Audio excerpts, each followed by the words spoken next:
जरा सोचिए, एक पल में आपका सब कुछ खो जाए, आपका परिवार, आपकी दौलत, आपकी सेहत, सब कुछ छिन जाए। आप क्या करेंगे? क्या आप परमेश्वर को कोसेंगे या फिर अपने विश्वास पर कायम रहेंगे?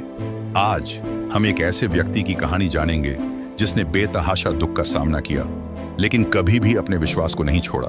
यह अय्यूब की कहानी है, एक कहानी जो खोने, दर्द और अंततः मुक्ति की है।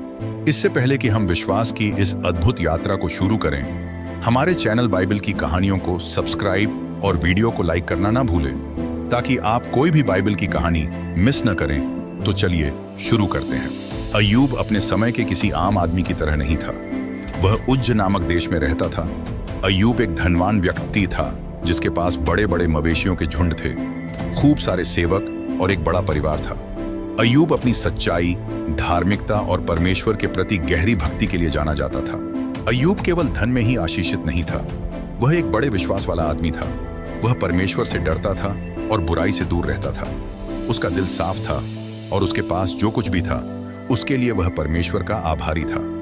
अय्यूब अक्सर परमेश्वर को बलिदान देता था। अपने बच्चों द्वारा किए गए किसी भी पाप के लिए माफी मांगता था, जो उनकी आध्यात्मिक भलाई के प्रति उसकी गहरी चिंता को दिखाता है। जब अय्यूब अपना जीवन शांति से जी रहा था, तब स्वर्ग में कुछ और ही हो रहा था। एक दिन शैतान परमेश्वर के पास आया और अय्यूब के विश्वास की नींव पर सवाल उठाया। शैतान ने परमेश्वर से कहा, क्या अय्यूब परमेश्वर से बेकार में डरता है? क्या आपने उसके और उसके परिवार के चारों ओर सुरक्षा नहीं बनाई है? उसके पास जो कुछ भी है उसे छीन लीजिए और वह निश्चित रूप से आपकी निंदा करेगा। परमेश्वर अय्यूब के दिल को जानते थे, इसीलिए उन्होंने शैतान को उसे परखने की अनुमति दी, लेकिन एक शर्त के साथ कि वह अय्यूब पर हाथ नहीं उठाएगा। फिर एक ही दिन में कुछ ऐसा हुआ, अय्यूब की दुनिया ही तबाह हो गई। एक एक करके संदेशवाहक उसके पास दुखद खबर लेकर आए। उसके बैल और गधों को चुरा लिया गया, उसकी भेड़ें और सेवक आग में जल गए और उसके ऊंट लुटेरों ने लूट लिए। लेकिन सबसे बुरी खबर आखिर में आई। एक जोरदार तूफान ने उस घर को हिला दिया जहां अय्यूब के सारे बच्चे इकट्ठा थे और घर गिर गया। अय्यूब ने एक ही दिन में सब कुछ खो दिया, अपनी दौलत, अपना परिवार और अपनी जिंदगी का सहारा भी। इस बड़े नुकसान के बावजूद अय्यूब की प्रतिक्रिया की किसी ने यह उम्मीद नहीं की थी। अय्यूब ने कहा, मैं अपनी मां के पेट से खाली हाथ आया था और खाली हाथ ही चला जाऊंगा। यहोवा ने दिया और यहोवा ने ही ले लिया। यहोवा के नाम की स्तुति हो। अय्यूब के विश्वास की कड़ी परीक्षा हुई।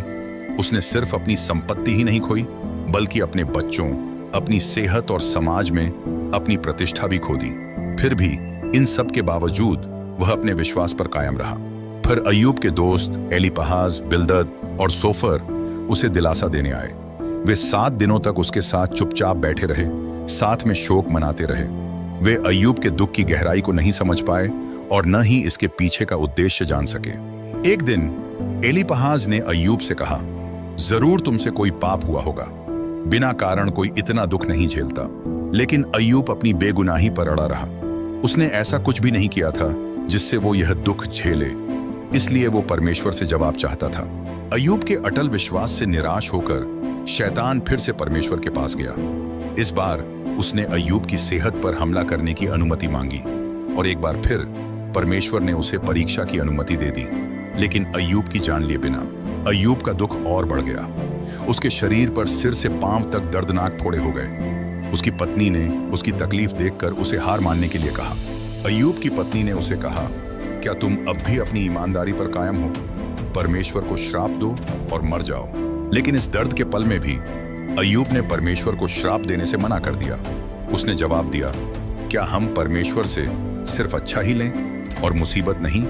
अय्यूब का विश्वास अटल था, भले ही उसका दुख जारी रहा। अय्यूब के दोस्त उसे दिलासा देने आए, लेकिन आशा देने के बजाय उन्होंने उस पर आरोप लगाना शुरू कर दिया। उनका मानना था कि अय्यूब का दुख किसी छिपे हुए पाप के कारण हुआ है। उन्होंने उसे पश्चाताप करने के लिए कहा, यह सोचते हुए कि परमेश्वर उसे सजा दे रहे हैं। लेकिन अय्यूब जानता था कि उसने पाप नहीं किया है। वह अपनी सच्चाई पर अड़ा रहा, यह पूछते हुए कि यह दुख उसके साथ क्यों हुआ। उसने कठिन सवाल पूछते हुए अपना दिल परमेश्वर के सामने रख दिया, लेकिन कभी भी अपने सृष्टिकर्ता से मुंह नहीं मोड़ा। फिर अय्यूब की निराशा के बीच परमेश्वर ने उससे बात की।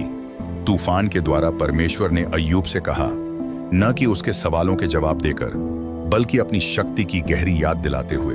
परमेश्वर ने अय्यूब से कहा, यह कौन है जो मेरे योजनाओं को बिना ज्ञान के शब्दों से छिपाता है? जब मैंने धरती की नींव रखी, तुम कहाँ थे? क्या तुम ब्रह्मांड के रहस्यों को समझते हो? क्या तुम पेलियाड्स की जंजीरों को बांध सकते हो या ओरियन के रस्सियों को खोल सकते हो? परमेश्वर के शब्दों ने अय्यूब को सृष्टि की विशालता और दिव्य ज्ञान की गहराई की याद दिला दी। अय्यूब को एहसास हुआ कि परमेश्वर की समझ मानवीय समझ से बहुत परे है। अंत में अय्यूब ने परमेश्वर के सामने झुककर उसकी महानता को स्वीकार किया। परमेश्वर ने अय्यूब की किस्मत वापस लौटा दी और उसे पहले से भी अधिक आशीर्वाद दिया। अय्यूब को एक नया परिवार का आशीर्वाद मिला, पहले से दोगुनी संपत्ति मिली और उसने एक लंबी, संतोषजनक जिंदगी बिताई जो आभार से भरी थी। उसका विश्वास परखा गया और वह उसमें विजयी हुआ। अय्यूब की कहानी हमें एक शक्तिशाली याद दिलाती है कि हमारे सबसे अंधेरे पलों में भी परमेश्वर की योजनाएं हमारी कल्पना से बड़ी हैं। अगर यह कहानी आपको प्रेरित करती है तो हमारे चैनल को सब्सक्राइब करना ना भूलें और इस वीडियो को लाइक करें और उन लोगों के साथ शेयर करना ना भूलें जिन्हें आज प्रोत्साहन की आवश्यकता हो। देखने के लिए धन्यवाद। परमेश्वर आपको आशीष दे।